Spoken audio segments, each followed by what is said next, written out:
All right, guys, and welcome back. So, the importance of contextual sleep information, right? So, basically, when you get someone with insomnia, you are to ask few questions, right? How long does it take you to go to sleep? Once you sleep, do you stay asleep or do you wake up? What do you do before you go to sleep? What are the techniques that you use that has helped you? So, there's a lot of context that we can use it to go over. Let me actually um, go back to the first slide here real quick. That you can go over and help those patients, help us in order to pick the right medication, right? So here's the importance context information about sleep, right? So let's go over real quick. So let's start by saying the stages of the sleep, right? So during the stage one, the patients often feel drowsy, period, or light sleep. On stage two, they have an increase of the sleep spindles, which is also considered a light sleep, followed by stage three. Now we're moderate to deep sleep. Now the deepest sleep is stage four, right?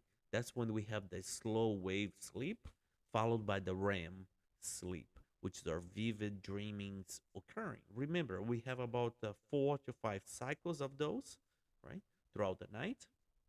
And then what happens is when you have alcohol, those cycles are broken, right? So now, when we look here at the DSM-5, right? So when we say sleep awake disorder, right? There are so many of them. So it's important for us to kind of understand at least what they are. So in case if we come across them, we can have an idea how to diagnose properly. So we can do insomnia, we can have a hypersomnolence, we can have narcolepsy, breathing related sleep disorders. We can have circadian rhythm sleep wake disorders.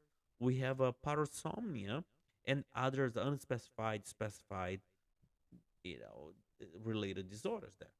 So who would have thought there was so many sleep awake disorders, right? So they are important. So let's see how to treat them. So the first thing you need to do is do a good assessment, and then you can rule out, or you should be ruling out physiological cause. Once you do that, you do a sleep assessment, and you can ask for a log, a Fitbit. Fitbit doesn't really helps a whole lot because any movement it will track, and it doesn't necessarily mean awake or sleep movement. But a log, excuse me, is very helpful. It could be a standardized measure, insomnia severity index or ISI, which I have a copy here for you to see. You can use the Petersburg Sleep Quality Index. You can use the CAP sleep item, which includes nightmares, and the Epworth Sleepiness Scales, which is for narcolepsy or daytime sleepiness. Okay, so here you have it. You have the Insomnia Severity Index, the Petersburg Sleep Quality Index. You can get a better quality online. It was hard to put it in a presentation for you. And as I mentioned here, that's the caps for the nightmare, often related to PTSD. I'm not going to go over each one of the items, but I just want to say if you have a patient with PTSD and they have insomnia, this is one scale that you can use. There are others that you can use, but this one is actually very good.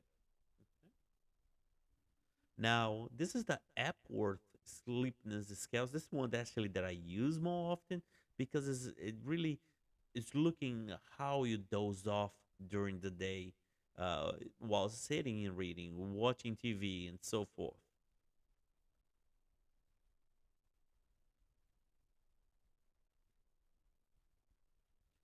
Now, let's talk about AP here. Your physical. How are you gonna rule out this is not a psychological condition, right? So let's start by labs. So go ahead and order your CBC, your Kim panel, your thyroid, your ferrin levels, B12 to rule out metabolic cause, and the drug screen if indicated, right? Then the next step, you want to educate is the key here. You want to talk about relaxation techniques, light therapy, exercise, warm bath, warm meal, changes in the environment. Insomnia in children is most likely related to stress, right? Children with insomnia may have most likely had problems with since birth. Pharmacological treatment is not recommended in most children with insomnia, right? So not even melatonin, no, right? So let's look at the causes. Can be a warm shower, can be no daytime nap. We got to look at different ways rather than providing medication, if possible, right? So this one, it was short and sweet.